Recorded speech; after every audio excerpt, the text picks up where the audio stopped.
Hello guys, welcome back to another video in the MongoDB series. In the specific video la நம்ம one-to-one relationship எப்படி வந்து embedded document referencing அதில் use பண்ணுறது அப்படின்றத தான் பார்க்க போகிறோம். ஸோ ஸ்ட்ரெயிட் அவே நம்ம வந்து கோடிங் பார்ட் போயிடலாம். பார்த்திங்க அப்படின்னா விஷுவல் ஸ்டுடியோ கோடு இருக்குது. இந்த விஷுவல் ஸ்டுடியோ கோடில் புதுசாக ஒரு ஃபைல் க்ரியேட் பண்ணுறேன். ஃபைலோட பேர் வந்து நம்ம 1-to-1 அப்படின்னு வச்சிடலாம். பட் ஸ்டில் 1.1.js அப்படின்ற மாதிரி வச்சுருக்கேன். இப்போ லாங்குவேஜோட சப்போர்ட் வந்து SQL அப்படின்னு சொல்லி செட் பண்ணிடுறேன். ஸோ தட் இன்னும் கொஞ்சம் டீட்டெயிலாக நமக்கு கோடு வந்து கனெக்ட் ஆகியிருக்கும். ஓகேவா, கலர்லாம் கரெக்டாக ப்ரிட்டியாக தெரியும். ஆல்ரெடி என்னோடய டெர்மினலில் நான் வந்து கனெக்ட் பண்ணி வச்சுருக்கேன். எந்த டேட்டா பேஸ் அப்படின்னா கம்பெனின்ற டேட்டா பேஸ். ஸோ நம்ம எந்த ஒரு கோடிங் பார்ட் ஸ்டார்ட் பண்ணுறதுக்கு முன்னாடி 1-to-1 ரிலேஷன்ஷிப்னா என்ன, அது எப்படி இருக்கும் அப்படின்றத பார்க்கலாம். 1-to-1 ஒன்றும் இல்லை, ஒரு ஸ்பெசிஃபிக் திங் வந்து இன்னொரு திங் கூட ரிலேஷன்ஷிப்பில் இருக்கும், அவ்வளோதான். எக்ஸாம்பிள், ஒரு டாக்குமெண்ட் வந்து இன்னொரு டாக்குமெண்ட்டோட ரிலேஷன்ஷிப்பாக இருக்குது. அதே மாதிரி வந்துட்டு பார்த்திங்கன்னா, இப்போ என்கிட்ட ஒரு மொபைல் இருக்குன்னா அந்த ஒரு மொபைலுக்கும் எனக்கும் தான் ரிலேஷன்ஷிப். என்கிட்ட வேறு எந்த மொபைலும் இல்லை, அந்த மொபைலுக்கு வேறு யாரும் ஓனரும் இல்லை. அதே மாதிரி என்கிட்ட ஒரு கார் இருக்குது, அந்த காருக்கு வந்து நான் தான் ஓனர். அப்போ அந்த காருக்கு வந்து நான் ஓர்னா இப்போ ஒரு வெஹிக்கிளுக்கு ஒரே ஒரு ஓனர் தான் அட் த டைம் இருக்க முடியும். அதுதான் வந்து 1-to-1 ரிலேஷன்ஷிப். இப்போ அந்த 1-to-1 ரிலேஷன்ஷிப்பை எப்படி MongoDBயில் இம்ப்ளிமெண்ட் பண்ணலாம் அப்படின்றத பார்க்கலாம். இம்ப்ளிமெண்ட் பண்ணுறதுக்கு முன்னாடி நம்மக்கிட்ட இருக்கிற டேட்டா பேஸை ஃபஸ்ட்டு நம்ம ட்ராப் பண்ணிடலாம். ஓகே, இப்போ ட்ராப் பண்ணுறதுக்கு பதிலாக நம்ம க்ரியேட்டே பண்ணிடலாமே. யூஸ் அப்புறமா கண்ட்ரியோட பேர் வந்து நம்ம இந்தியா அப்படின்னு சொல்லி வச்சிடலாம். ஸோ நியூ டேட்டா பேஸ் இப்போ எனக்கு க்ரியேட் ஆகியிருக்கு. இப்போ இந்த டேட்டா பேஸில் நம்ம ஒரு ரெக்கார்ட் க்ரியேட் பண்ண போகிறோம். அதை அந்த கொரியை வந்து for reference purpose visual studio கோடில் வந்து டைப் பண்ணிடலாம். ஸோ யூஸ் இந்தியா இருக்குது. நெக்ஸ்ட்டு ஒரு கலெக்ஷன் க்ரியேட் பண்ணலாம். அந்த கலெக்ஷன் வந்துட்டு பார்த்திங்கன்னா மேபி கண்ட்ரி அப்படின்ற பேர் வச்சுருக்கலாம். ஸோ கண்ட்ரி டாட் இன்சர்ட் 1 அப்படின்ட்டு இப்போதைக்கு ஒரே ஒரு ரெக்கார்டு தான் இப்போ இன்சர்ட் பண்ண போகிறேன். இதில் வந்துட்டு பார்த்திங்கன்னா கண்ட்ரியோடைய நேம் நமக்கு தேவைப்படும். நேம் கோலன் டபுள் கோர்ஸில் நம்ம இந்தியான்னு வச்சுருக்கோம். ஸோ இந்த இடத்துல ஃபீல்டுக்கு வந்து நம்ம பேர் தரணுன்ற அவசியம் இல்லை. ஸோ நெக்ஸ்ட் பேராமீட்டர் வந்துட்டு பார்த்திங்கன்னா பாப்புலேஷன் அப்படின்னு சொல்லிட்டு க்ரியேட் பண்ணலாம். இப்போ பாப்புலேஷன் வந்து ஒரு 140 crore. இப்போ 140 crore அப்படின்றது ஸ்ட்ரிங்ன்றனால டபுள் கோட்ஸில் நான் இப்போ என்க்ளோஸ் பண்ணிக்கிறேன். இப்போ என்கிட்ட வந்துட்டு பார்த்திங்கன்னா ஒரு ரெக்கார்டு இருக்குது. அதாவது இந்தியா அப்படின்ற டேட்டா பேஸுக்குள்ளே புதுசாக ஒரு கலெக்ஷன் க்ரியேட் பண்ணுற அந்த கலெக்ஷனோட பேர் வந்து கண்ட்ரி. இது வந்துட்டு பார்த்திங்கன்னா ரெஃபரன்ஸ் டைப்புடைய example. We'll create some other collections as well. But இப்போ நம்ம பார்க்குறது ரெஃபரன்ஸ் டைப் எக்ஸாம்பிள். ஸோ அதுதான் வந்து மேலே வந்து போட்டிருக்கேன் ரெஃபரன்சிங் அப்படின்ட்டு. இப்போ அந்த கோடை ஆஸ் இட் இஸ் காப்பி பண்ணி டெர்மினலில் பேஸ்ட் பண்ணிவிட்டு நம்ம என்டர் பண்ணலாம். இப்போ பார்த்தீங்கன்னா தெரிஞ்சிருக்கும் இன்சர்ட்டட் ஐடி நமக்கு வந்திருக்கு. இப்போ என்கிட்ட ஒரு கலெக்ஷன் இருக்குது, அதில் ஒரே ஒரு ரெக்கார்டு இருக்குது. இப்போ நம்மளோட எக்ஸாம்பிள் பர்பஸ்க்காக இன்னொரு கலெக்ஷன் நம்ம க்ரியேட் பண்ணலாம். அதுக்காக நம்ம டிபி டாட் கேபிட்டல்ஸ் அப்படின்னு சொல்லிட்டு இன்னொரு collections. Okay, Capitals. Okay, capital city dot insert 1. இப்போ இதில் நம்ம டேட்டாவை இன்சர்ட் பண்ண ஸ்டார்ட் பண்ணலாம். ஃபஸ்ட் அண்ட் ஃபார்மோஸ்ட் வந்துட்டு பார்த்திங்கன்னா நம்ம ஐடி கொடுக்கலாம். இந்த ஐடி வந்துட்டு நம்மளால் மேனுவலாகவே பாஸ் பண்ண முடியாது. நம்ம ஆல்ரெடி டிஸ்கஸ் பண்ணியிருக்கோம். ஆப்ஜெக்ட் ஐடி பாஸ் பண்ணலைன்னா நீங்கள் டேரெக்டாக 1 2 3 4 5 அப்படின்னு கூட கொடுத்துக்கலாம். ஆனால் இப்போ வந்து பார்த்திங்கன்னா நான் அந்த ஐடி கொடுக்காம நான் வந்து க்ரியேட் ஆகியிருக்கிற கண்ட்ரி அப்படின்ற அந்த ஒரு நேம் இருக்குல்ல, அந்த ஃபீல்ட் ஐடியை காப்பி பண்ணி பேஸ்ட் பண்ணிடுறேன். So that I am referring it to another collections primary key ID. ஓகேங்களா, இப்போ நம்ம கண்ட்ரி அப்படின்றதில் இந்தியா அப்படின்றதோட ரெக்கார்டோடைய ஐடி தான் கொடுத்துருக்கோம். இந்தியாவோட சிட்டி என்ன அப்படின்றது அடுத்த ஃபீல்டு. ஸோ நியூ டெல்லி அப்படின்றத டைப் பண்ணிடலாம். இப்போ இந்த ரெக்கார்டையுமே வந்துட்டு நம்ம இது க்ரியேட் பண்ணணும். இப்போ இதை காப்பி பண்ணிவிட்டு ஆஸ் இட் இஸ் நம்ம டெர்மினலில் பேஸ்ட் பண்ணிவிட்டு ரன் பண்ணலாம். ஃபைன். ஸோ இப்போ பார்த்தீங்க அப்படின்னா எனக்கு இந்த ரெக்கார்டும் வந்து எனக்கு க்ரியேட் ஆகிரும். ஸோ க்ரியேட் ஆகிருச்சு.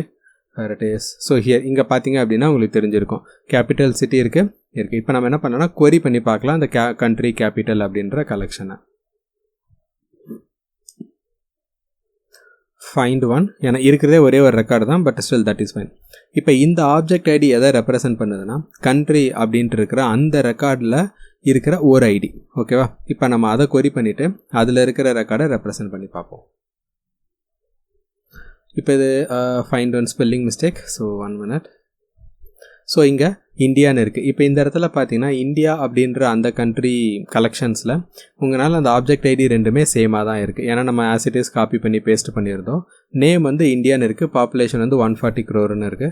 அதுக்கு அடுத்தது வந்து ரெண்டுமே சேம் தான். இதுதான் வந்து எக்ஸாம்பிள் ஃபார் ரெஃபரன்சிங். ஸோ இங்கே நான் ஒரு ரெக்கார்டு, அதாவது கேபிட்டல் அப்படின்னு இருக்குல்ல, அதை வந்து ரெஃபர் பண்ணியிருக்கேன். இந்தியாவை வந்து கேபிட்டல் சிட்டியில் ரெஃபர் பண்ணியிருக்கேன். இதுதான் வந்து ரெஃபரன்சிங்கோட எக்ஸாம்பிள். நெக்ஸ்ட்டு என்ன பண்ணலாம் அப்படின்னா, இந்த ரெஃபரன்சிங் போலவே எம்பர்ட் எப்படி பண்ணலாம் அப்படின்றத வந்து ட்ரை பண்ணி பார்ப்போம். அதுக்கு முன்னாடி வந்து நம்ம இது வரைக்கும் யூஸ் பண்ணிட்டு இருந்த கோட் எல்லாமே விஷுவல் ஸ்டுடியோ கோடில் காப்பி பேஸ்ட் பண்ணிடுறேன் ஃபார் ரெஃபரன்ஸ் பர்பஸஸ். ஓகே, இப்போ எப்படி அந்த எம்பர்டட் டாக்குமெண்ட் க்ரியேட் பண்ணலாம் அப்படின்றத பார்க்கலாம். இப்போ புது டாக்குமெண்ட் ஒன்று இன்சர்ட் பண்ணலாம் கண்ட்ரி டேபிள்குள்ளே, கலெக்ஷனுக்குள்ளே யூஸிங் இன்சர்ட் ஒன். நேம் வந்துட்டு பார்த்தீங்க அப்படின்னா நம்ம வந்து அமெரிக்கா அப்படின்றத வச்சுக்கலாம். ஸோ நேம் வந்து அமெரிக்கா அப்படின்னு கொடுத்துருக்கேன். நெக்ஸ்ட் வந்துட்டு பார்த்தீங்கன்னா என்ன ஃபீல்டு இருக்குன்னா பாப்புலேஷன்ற ஃபீல்டு இருக்குது. ஸோ பாப்புலேஷன் ஃபீல்டில் வந்து எனக்கு எக்ஸாக்டான கவுண்ட்டு தெரில. ஸோ ரஃபா வந்து ஒரு 50 crore அப்படின்ற மாதிரி நான் கொடுத்துட்றேன். Okay, it's an approximate count, it could be anything. CR fine. இப்போ கேபிட்டல் சிட்டி எனக்கு தெரிஞ்சாகணும். அதுக்கு என்கிட்ட தனியாக ஒரு கலெக்ஷன் இருக்குது. பட் அப்போ வந்து நம்ம ரெஃபரன்சிங் யூஸ் பண்ணி பார்த்தனால தனி கலெக்ஷனில் இன்சர்ட் பண்ணி அப்புறம் ஐடி வச்சு ரெஃபர் பண்ணோம். பட் இங்கே என்ன பண்ண போகிறோன்னா சிட்டி அப்படின்ட்டு நம்மளே ஒரு ஃபீல்டு க்ரியேட் பண்ணி அந்த ஃபீல்டுக்குள்ளே வந்து ஆட் பண்ண போகிறோம். இப்போ நேம் வந்துட்டு அமெரிக்காவில் வந்து அமெரிக்காவோட கேபிட்டல், அங்கே டபுள் கோர்ஸ் தேவை கிடையாது, எடுத்துடலாம். அமெரிக்காவோட கேபிட்டல் அப்படின்றதுக்கு சும்மா சாம்பிளுக்கு நான் பாஸ்டன் அப்படின்றத டைப் பண்ணிடுறேன். ஓகேங்களா? இப்போ எப்படி கன்சிடர் பண்ணியிருக்கோம் அப்படின்னா, என்கிட்ட அமெரிக்கான ரெக்கார்டு இருக்குது. அந்த ரெக்கார்டில் சிட்டி அப்படின்ற ஃபீல்டில் என்ன சிட்டி கேபிட்டலோ அதை வந்து நான் கொடுத்துருக்கேன். It doesn't represent capital, but still எக்ஸாம்பிளுக்காக. இப்போ பார்த்தீங்க அப்படின்னா எனக்கு அந்த ரெக்கார்டு இன்சர்ட் ஆகிருச்சு. இப்போ கொரி பண்ணி பார்க்கலாம். கண்ட்ரியை நான் கொரி பண்ணி பார்க்குறேன் அப்படின்னும் போது என்கிட்ட இந்தியா இருக்குது, அப்புறமா population whatever the record we inserted. இப்போ இருக்கிற எல்லா ரெக்கார்டுமே எடுத்துருவோம் யூஸிங் பிரிட்டி மெத்தட். இப்போ பார்த்தீங்கன்னா என்கிட்ட 2 ரெக்கார்டு வந்திருக்கு. ஒன்று இந்தியா, இன்னொன்று வந்து அமெரிக்கா. இந்தியா ரெக்கார்டில் பார்த்தீங்கன்னா நேம், பாப்புலேஷன் மட்டும்தான் இருக்குது. But in case of America record நம்மக்கிட்ட நேம் இருக்குது, பாப்புலேஷன் இருக்குது, சிட்டியில் நேம் பாஸ்டன் அப்படின்றத கொடுத்துருக்கோம். Keep that in mind. இங்கே நான் கேபிட்டலை ரெப்ரசென்ட் பண்ணல, just the city name. Okay, இதுக்கு பேர் தான் எம்பர்டட் டாக்குமெண்ட். இந்த எம்பர்டட் டாக்குமெண்ட்டை வந்து இப்படியும் சேவ் பண்ணலாம். அப்படி இல்லை அப்படின்னா நீங்கள் வந்துட்டு ரெஃபரன்சிங் யூஸ் பண்ணி சேவ் பண்ணலாம். But that depends upon your functionality. நீங்கள் எப்படி வந்து உங்கள் டேட்டா பேஸை டிசைன் பண்ணுறீங்க அப்படின்றது எல்லாமே பொறுத்து தான் வருமே தவிர வேறு டேரெக்டாக எந்த ஒரு திங்ஸும் கிடையாது. ஓகே, ப்ரீவியஸ் எக்ஸாம்பிளில் நம்ம ரெஃபரன்சிங் பார்த்துருந்தோம். இப்போ இந்தியாவோட ரெக்கார்டை வந்து நான் கேபிட்டல் சிட்டி அப்படின்றதில் ரெஃபர் பண்ணி வச்சுருந்தேன். இப்போ நம்ம டேரெக்டாக வந்து எம்பர்ட் பண்ணியிருக்கோம். இப்போ விஷுவல் ஸ்டுடியோ கோடில் பார்த்தீங்கன்னாலும் அதே எக்ஸாம்பிள் தான். ஸோ இன்சர்ட் 1 இருக்குது. அந்த இன்சர்ட் மெத்தடில் தான் நான் இந்தியா வந்து ரெஃபர் பண்ணியிருக்கேன். பாருங்கள், கேபிட்டல் சிட்டியில் இருக்குது, கண்ட்ரி இருக்குது, 2 ரெக்கார்டோட ஐடியுமே ஆக்சுவலாக ரெஃபரன்ஸ்டு. அதாவது இந்தியா அப்படின்ற அந்த ஸ்பெசிஃபிக் ரெக்கார்டோட ஐடியா தான் கேபிட்டல் சிட்டியில் நியூ டெல்லிக்கு _IDக்கு கொடுத்துருக்கேன். ஓகேவா? ஸோ இந்த மாதிரி நம்மளால் ரெஃபர் பண்ணி எடுத்துக்க முடியும். இதுக்கு பேர் வந்து ரெஃபரன்சிங்க டாக்குமெண்ட். இதுக்கு முன்னாடி நம்ம பார்த்தோம்ல, எந்த டாக்குமெண்ட் வேணுமோ அதே இடத்துல வந்து நமக்கு தேவையான ரிக்குயர்மெண்ட்டை எம்பெட் பண்ணுறது. That is nothing but embedding document. இப்போ எந்த டிசைன் அப்ரோச்சை நான் ப்ரொசீட் பண்ணணும் அப்படின்னா, தட் டிபெண்ட்ஸ். உங்களோட டாக்குமெண்ட்டை எந்த மாதிரி நீங்கள் ஹேண்டில் பண்ணுறீங்க, எப்படி நீங்கள் ஸ்ட்ரக்சர் பண்ணுறீங்க அப்படின்றத பொறுத்து தான். பட் ஸ்டில் நீங்கள் வந்து இப்போ இந்த மாதிரி ஃபாரின் ரெஃபரன்சஸ் டைப் இதெல்லாம் யூஸ் பண்ணணும் அப்படின்னா நீங்கள் எஸ்கியூஎல்கே போயிருக்கலாம்ல. So that is no point of coming to the MongoDB. But still that depends upon the requirement. வேறு ஒரு சில க்ரைட்டீரியாவும் சேர்த்து தான் நம்ம வந்து அண்டர்ஸ்டாண்ட் பண்ணணும். But that's how it should be. இப்போ இங்கே இருக்கிற இந்த ரெக்கார்டு வந்து எம்பர்டட். ஸோ நான் எப்போ அந்த ரெக்கார்டை நான் கொரி பண்ணாலுமே எனக்கு மொத்தமாக சேர்ந்து வந்துடும். இந்த மாதிரி 2-3 வாட்டி நான் வந்து கொரி பண்ணணும் அப்படின்ற அந்த அவசியம் எனக்கு கிடையாது.